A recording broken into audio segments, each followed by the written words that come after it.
Jonesy and Amanda. Jam Nation. Well, our next guest has starred in shows like Mad Men and Superstore, and now he's getting a feel for the outback in a brand new Stan series. Imagine a rural town in the outback with a population of 11 people, crazy neighbours, dodgy meat pies, and one person goes missing. If this sounds familiar to Last Stop Larimer, that's because Population 11 is based on this story. Sounds fabulous, and Ben Feldman joins us now. Hello, Ben. Hello, thanks for having me. Have you seen Last Stop Larimer? Did you know the story before you came into this project? So this was, I imagine, Last Stop Larimer, the people who made that, similar to us, read, there was a bunch of articles about this a few years back, and those were the sort of jumping off point for Phil, who created this series.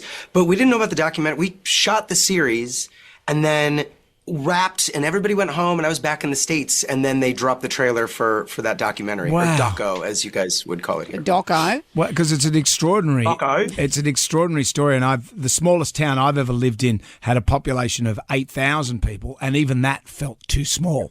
So 11 people would be very small. Yeah, and Derby was not far off from that. Derby is where we shot it in North WA, and it was, I mean, there was certainly more than 11 people there, but there wasn't a stop sign. It was a lot of I think the homicidal animals still probably outnumbered the people. Yeah.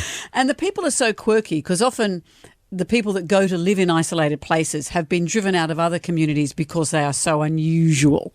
I guess that gave you a cast of great characters to play with. Yeah. I mean, that was sort of the difference between where we were shooting and where we were shooting. Everybody sort of had the same idea. The people who lived in the town there were like, you know, we came here for a 2-year gig, and that was 10 years ago, and they're all super happy, and they love being there, and they just fish all day. And whereas the people in ours have all these sort of shady backgrounds and are running away from something or possibly hiding. Which I think which makes for much more interesting television, I suppose. I found with Last Stop Larimer, it was just pretty much an excuse to drink all day. So all these people got together, and that was pretty much an excuse to be an alcoholic. Yeah, and not dissimilar to a film set. Yeah, we did How did you feel just drank all day to find yourself plopped into this setting, to have come from the States and find yourself in one of the most remote parts of Australia? How'd you go? I mean, honestly, it made it easier for me. I wasn't playing, I went back to the States and everybody was like, were you playing an Australian in the show? And I was like, no, nobody would ever hire me to fly me across the globe to play an Australian. They've got lots of Australians in Australia. So it was kind of a cheat for me. I was playing a character who was confused, lost, weirded out by this alien people. And that sort of was my experience just as an American coming to Australia. So it made life easy for me. I didn't have to do a lot of acting. What would you rather be in, a small town, like a really small town in Australia, or a really small town in America? Who would be more? Who outmads each other? Yeah, who's that crazy? I will say this. The people are, just based on the only small town that I can reference in Australia, which is the one that we shot in, the people are better in Australia, but no matter what small town you are in America, at least within a half an hour, 40 minutes, you could get to a movie theater or a mall. And so I don't know, it's a wash. Yeah. It was like we were 3 hours away from civilization where we were in Australia, but the people were better. When I first started in radio, I worked in Karratha in Western Australia. That was a town I mentioned before.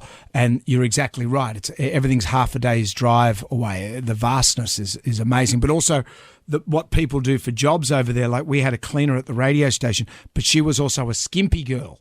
I don't know if you heard of skimpy girls while you're over there. So skimpy doesn't mean they're short.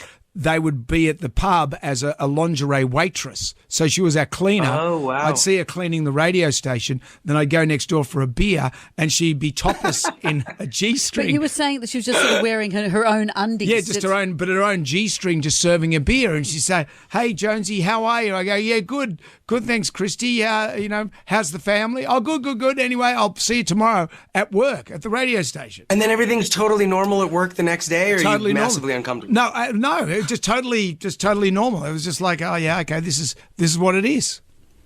That is super bizarre. I mean, that's not unlike. I mean, It's like being on a movie set and having to do a sex scene with somebody that you're back at work doing a table read the next day with. That would be odd. That would be I very don't very know. odd. I just don't know how you guys do sex scenes. I don't know how you stop. They're the worst. It would be the worst thing.